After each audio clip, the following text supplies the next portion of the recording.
മിക്ക ചെറുപ്പക്കാരും നാട്ടിൽ വിലയില്ലാത്തതുകൊണ്ടാണ് ഗൾഫിലോട്ട് ജോലിക്ക് പോകുന്നത്. നാട്ടിൽ എന്തെങ്കിലും വില ആമ്പിളർക്ക് കൊടുക്കുവോ? ചുമ്മാതെ എവിടെങ്കിലും 2 കരിയിട്ട് കത്തിക്കുന്നതിന് അടുത്തൂടെ പുക കണ്ടോണ്ട് പോയ അറിഞ്ഞാ സുരേന്ദ്രന്റെ മോൻ പുകയാന്ന്. പക്ഷെ ഇവിടെ ഉണ്ടല്ലോ 20 രൂപയ്ക്കൊക്കെ അമൃതാഞ്ചും ടൈഗർ ബാമൊക്കെ കിട്ടും. ഇതൊന്നും നമ്മുടെ നാട്ടുകാർക്ക് വേണ്ട. അവർക്ക് അങ്ങ് ദുബായിലെ ടൈഗർ ബാം വേണം.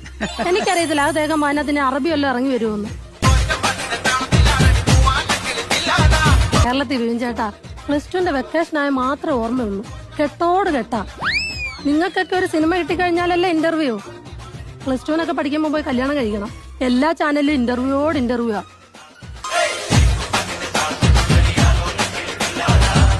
അല്ല, ഇപ്പം അമ്പിയ ചേച്ചിക്ക് ഒരു ബിരിയാണി കഴിക്കാൻ തോന്നി അമ്പിയ ചേച്ചി എന്ത് ചെയ്യും? നമ്മൾ ഒരു അരി മേടിച്ച് ബിരിയാണി വെച്ച് കഴിക്കും അല്ലേ? അല്ലെങ്കിൽ നമ്മൾ ഓൺലൈനിൽ മേടിച്ച് കഴിക്കല്ലേ മഞ്ചേച്ചി?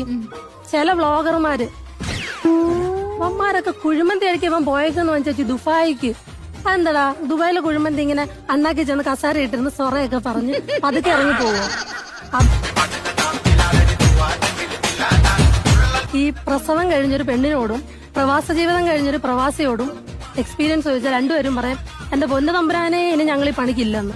പക്ഷെ സാഹചര്യത്തിന്റെ സമ്മർദ്ദം കൂടുമ്പം രണ്ടുപേരും അതിൽ ചെന്ന് പെട്ടുപോകും.